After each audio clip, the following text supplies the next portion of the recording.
किसानों के खिलाफ जो तीनों कानून है उसके संबंध में आज जो सुनवाई थी, उस सुनवाई के संबंध में जो दिल्ली पुलिस ने 26 जनवरी के लिए एप्लीकेशन लगा रखी है कि इसमें लॉ एंड ऑर्डर सिचुएशन ख़राब हो जाएगी और किसान रैली आ रही है, ट्रैक्टर रैली आ रही है, उस संबंध में मैंने जो माननीय सर्वोच्च न्यायालय को जवाब दिया कि दिल्ली पुलिस ने जो through union of India Bharat सरकार के द्वारा जो एप्लीकेशन माननीय सर्वोच्च न्यायालय में पेश किए वो पूरी तरह से झूठ है। उसमें तथ्यों को छिपाया गया, घुमा के तोड़ मरोड़ के पेश किया गया। पहली बात, जब नई दिल्ली क्षेत्र में जिसमें कि राष्ट्रीय पर्व 26 जनवरी की झांकियां निकलती हैं, गणतंत्र दिवस की परेड होती है, रिहर्सल होता है, परेड होती है, फिर बीटिंग रिट्रीट होता है और उस पूरे क्षेत्र में धारा 144 लगी हुई है। धारा 144 सीआरपीसी खुद कहती है कि 5 से 6 व्यक्ति अधिक इकट्ठे नहीं हो सकते हैं। तो जो इस बात को उन्होंने कहीं भी एप्लीकेशन में नहीं लिखा है कि हमने खुद किसानों को रोका है। किसानों को जहां भी दिल्ली पुलिस ने रोका, जैसे भी रोका, लोहे के बैरिकेड से रोका, सीमेंटेड बैरिकेड से रोका, वहीं रुक गए हैं। तो किसान लॉ अबाइडिंग है, सिटीजन है, रिलीजियस हैं और किसान तो धूप वर्षा गर्मी में तब के संत हो जाता है। ये बात मैंने सुप्रीम कोर्ट में कही। दूसरी बात जो सबसे बड़ी महत्वपूर्ण, सीजीआई की भी बात बताएंगे, पहले मैं अपनी बात कर दूं, मैं तो डिफेंस काउंसिल हूं ना, किसानों की तो बात कर लें। दूसरी बात जो सबसे बड़ी बात है कि आज जो मैंने सुप्रीम कोर्ट में कही वो मैं बता रहा हूं। बैरिगेट के अंदर, दिल्ली की तरफ बैरिगेट के अंदर 30 कार्रवाई लिए जवान पुलिस ऑफिसर खड़ा है और बैरिगेट के सामने उस जवान का बाप खड़ा है, उस जवान का ताऊ खड़ा है जो कि वहाँ किसान के रूप में खड़ा है।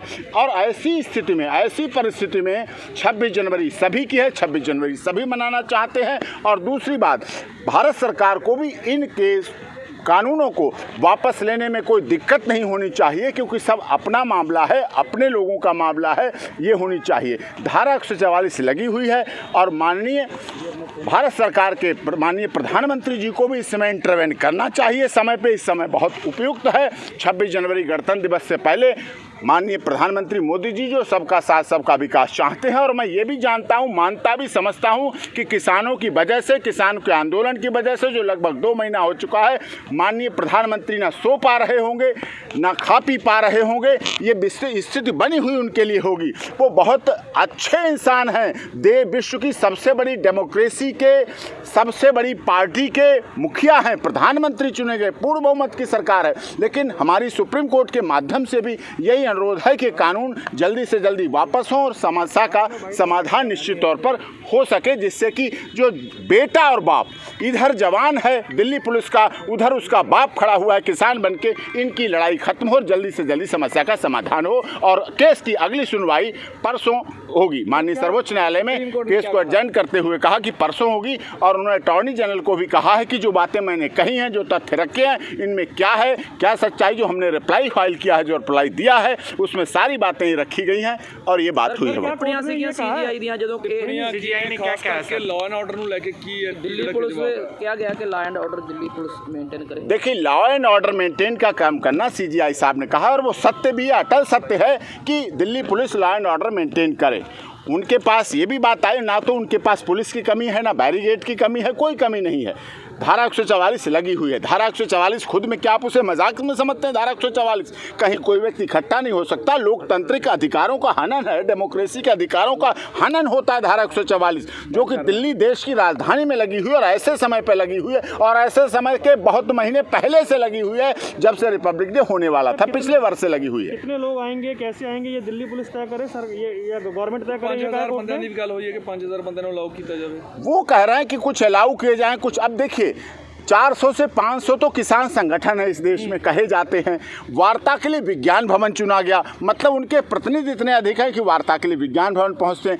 सभी बॉर्डर पूरी तरह से हजारों हजार लाखों किसान सीमा पर बैठे हैं। अब उनमें से 5000 कैसे चुनोगे, कैसे पिक एंड चूज करोगे, विषय ये बहुत है। लेकिन सरकार, सुप्रीम कोर्ट चाहती है कि 26 जनवरी अच्छी तरह गणतंत्र दिवस मनाया जाए और हम भी चाहते हैं, हम अपने पिटीशन के द्वारा भी चाहे। इसीलिए मैंने कोर्ट को जानकारी दी कि भारतीय किसान यूनियन लोक शक्ति की तरफ तरफ से 17 तारीख को दिल्ली पुलिस के कमिश्नर के लिए एक एप्लीकेशन मूव की है, जिसकी जानकारी मैंने सुप्रीम कोर्ट को दे दी है। उसमें ये मांग की गई है कि 26 जनवरी से पहले अगर हमें रामलीला मैदान दे दिया जाता है तो हम उसमें रामलीला मैदान में पहुंच के बाकायदा 26 जनवरी की परेड भी देखेंगे और अपने आंदोलन को भी जारी रखेंगे, अपने अधिकारों की भी लड़ाई लड़ेंगे और अपने कर्तव्यों का बहुत अच्छी तरह से निर्वाह करेंगे। इसलिए 17 जनवरी को लोक शक्ति भाकियू के अध्यक्ष की तरफ से commissioner of police Delhi police को एप्लीकेशन दे दी गई। अभी हमें कोई जवाब नहीं मिला है। सिर्फ एक यूनियन के द्वारा ये एप्लीकेशन दी गई है। आज मुझे नोटिस हाँ एक यूनियन के द्वारा लेके भी गल हुई, कमेटी वाली लेके अभी कोई बात नहीं हुई। कमेटी वाली बात हमारी है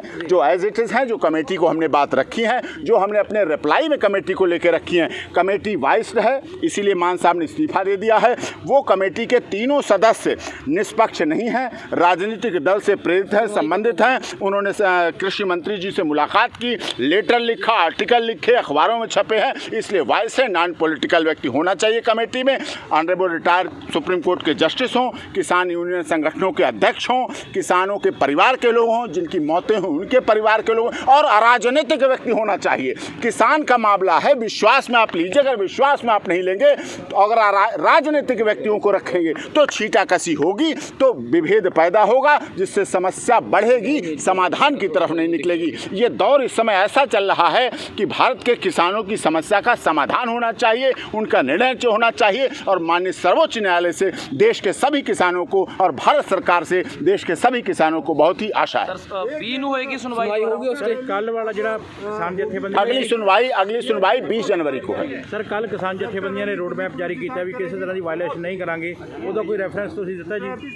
नहीं, वो रेफरेंस की कोई बात नहीं। दिल्ली पुलिस ने जो एप्लीकेशन लगाई वो कंसीलमेंट ऑफ फैक्ट है, तथ्य छिपाए गए, जो इंपॉर्टेंट तथ्य थे उनको छिपाया गया। वो मैंने रखा सबसे पहले पैरे में, आपने देखा होगा, यही है। तथ्यों को छिपाना नहीं चाहिए। सरकार का मतलब, सरकारी अधिवक्ता का मतलब, अटॉर्नी जनरल का मतलब, हमारे भी वो वकील हैं, आपके भी वो वकील हैं, किसानों के भी वकील हैं। ऐसा ही सरकार में सभी समाहित हैं, सरकार में सब लोग आते हैं, सॉलिसिटर जनरल थे, अटॉर्नी जनरल थे। उनको ये भी समझना चाहिए कि वो भी हमारे वकील, इस देश के डेमोक्रेसी के, लोकतंत्र के वकील हैं। सर सरकार के वकीलों ने की दलील दी है उत्थे, वो की कह रहे थे?